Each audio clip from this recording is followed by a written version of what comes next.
اعوذ باللہ من الشیطان الرجیم بسم اللہ الرحمن الرحیم السلام علیکم ورحمۃ اللہ وبرکاتہ۔ الحمدللہ ہمارا سورۃ الانشقاق تک تفسیر کا سبق مکمل ہو چکا ہے۔ پارہ نمبر 30 سورۃ البروج، اور آج کے اس لیکچر میں ہم سورۃ البروج کا تعارف پڑھیں گے۔ تعارف میں سب سے پہلے اس سورہ کا شان نزول دیکھ لیتے ہیں، زمانہ نزول دیکھ لیتے ہیں۔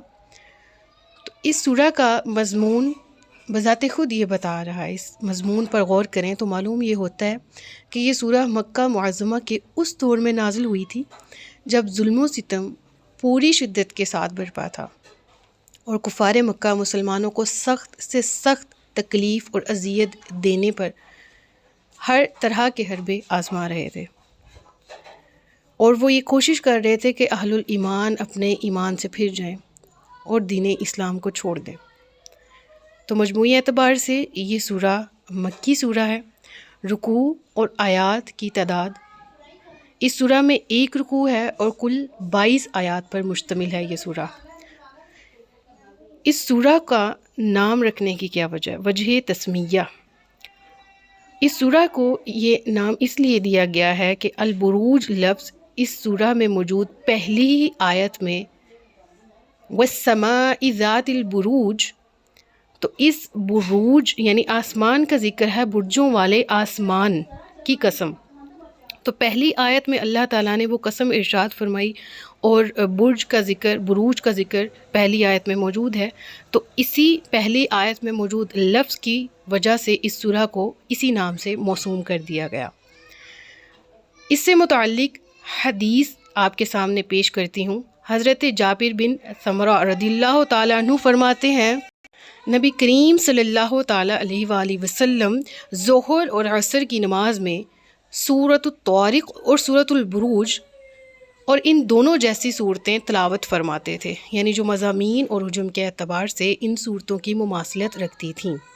اور اس حوالے سے حضرت ابو ہریرہ رضی اللہ تعالیٰ عنہ بھی فرماتے ہیں کہ نبی کریم صلی اللہ علیہ وآلہ وسلم نے حکم دیا کہ عشاء کی نماز میں وہ 4 صورتیں تلاوت کی جائیں کہ جن کے شروع میں آسمان کا ذکر ہے۔ سورۃ البروج کے مضامین کو اگر ہم دیکھیں تو اس سورہ کا جو مرکزی موضوع ہے وہ کفار کو اس ظلم و ستم کے برے انجام سے خبردار کرنا ہے جو وہ اہل الایمان پر ظلم و ستم کے پہاڑ توڑ رہے تھے۔ وجہ کیا تھی؟ اہل ایمان کیوں لائے ہیں؟ یہ اپنے ایمان سے پھر جائیں۔ لہٰذا اس سورہ میں اہل ایمان کو تسلی دی جا رہی ہے کہ اگر وہ ان مظالم کے مقابلے میں ثابت قدم رہیں گے تو ان کے لیے بہترین اجر ہے اللہ رب العالمین کے ہاں۔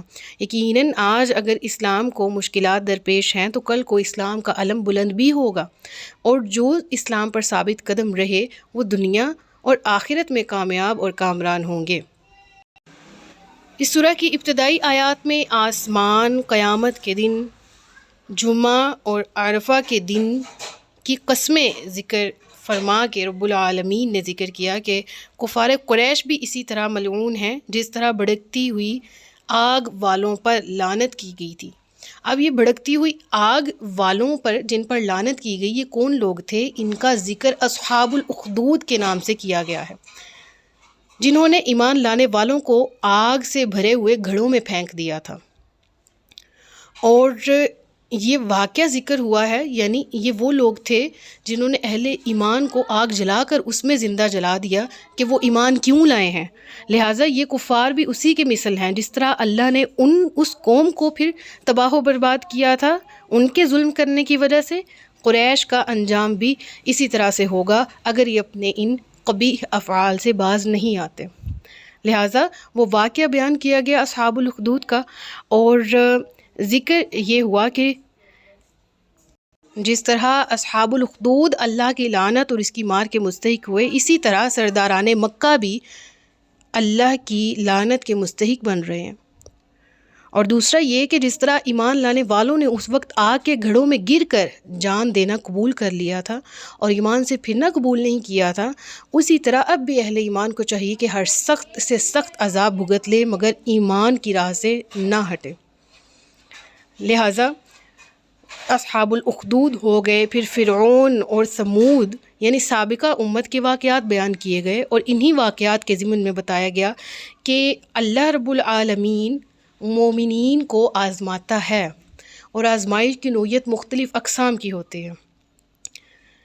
لہٰذا اگر کوئی مومنین کو ستائے گا تو وہ اپنے برے انجام کو فیس کرے گا۔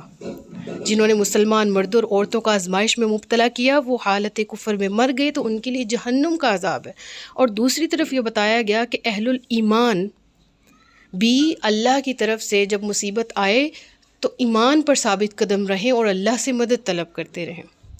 یہ بتایا گیا کہ اللہ جب کسی ظالم کی پکڑ فرماتا ہے تو اس کی پکڑ بہت شدید ہوتی ہے، اور وہ مردوں کو دوبارہ زندہ کرنے پر قدرت رکھتا ہے، توبہ کرنے والوں کو بخشنے والا اور نیک بندوں سے محبت کرنے والا ہے، عزت والے عرش کا مالک اور ہمیشہ جو چاہے کرنے والا ہے۔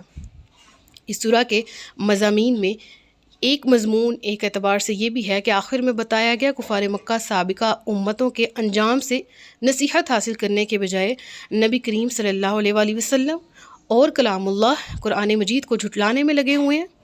قرآن کو شاعری اور کہانت کی کتاب کہتے ہیں، حالانکہ وہ تو بہت بزرگی والا قرآن ہے اور لوح محفوظ میں لکھا ہوا ہے۔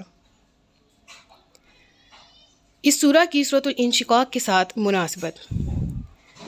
سورۃ البروج کی اپنے سے پہلے سورت یعنی سورۃ الانشقاق کے ساتھ ایک مناسبت یہ ہے کہ دونوں سورتوں کی پہلی آیت میں آسمان کا ذکر ہے۔ دوسری مناسبت یہ ہے کہ دونوں صورتوں میں نیک اعمال کرنے والے مسلمانوں کے لیے جنت کی بشارت اور کافروں کے لیے جہنم کی وعید اور قرآن کریم کی عظمت اور بزرگی بیان کی گئی ہے۔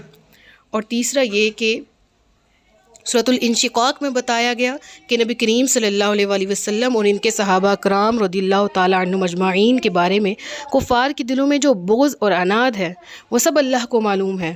اور اس سورہ میں بتایا گیا کہ سابقہ امتوں کے کفار کا بھی یہی طرز عمل تھا۔ لہٰذا یہ صورتیں مضامین کے اعتبار سے اپنی حیت کے اعتبار سے آپس میں ایک دوسرے سے مماثلت رکھتی ہیں، اور ساتھ ہی ساتھ جو مضامین ہم نے پوائنٹس کی فارم میں ڈسکس کی، اصحاب الاخدود کیا تھے، اور جن مضامین کو ہم نے ڈسکس کیا قوم سمود کا ذکر ہے، قوم فرعون کا ذکر ہے، تو انشاءاللہ یہ جو دیگر اقوام کے ذکر ہیں ہم پیچھے پڑھ چکے ہیں، لیکن اصحاب الاخدود کو ڈیٹیل میں انشاءاللہ ہم اس سورہ کی تفسیر میں پڑھیں گے۔ تو یہاں تک ہمارا آج کا سبق مکمل ہوتا ہے۔ کسی بات کی سمجھ نہیں لگی تو آپ کمنٹ سیکشن میں مجھ سے پوچھ سکتے ہیں۔ اپنا بہت سا خیال رکھیے گا، مجھے دعا میں یاد رکھیے گا۔ تاجدار ختم نبوت زندہ باد پاکستان پائندہ باد۔ السلام علیکم ورحمۃ اللہ وبرکاتہ۔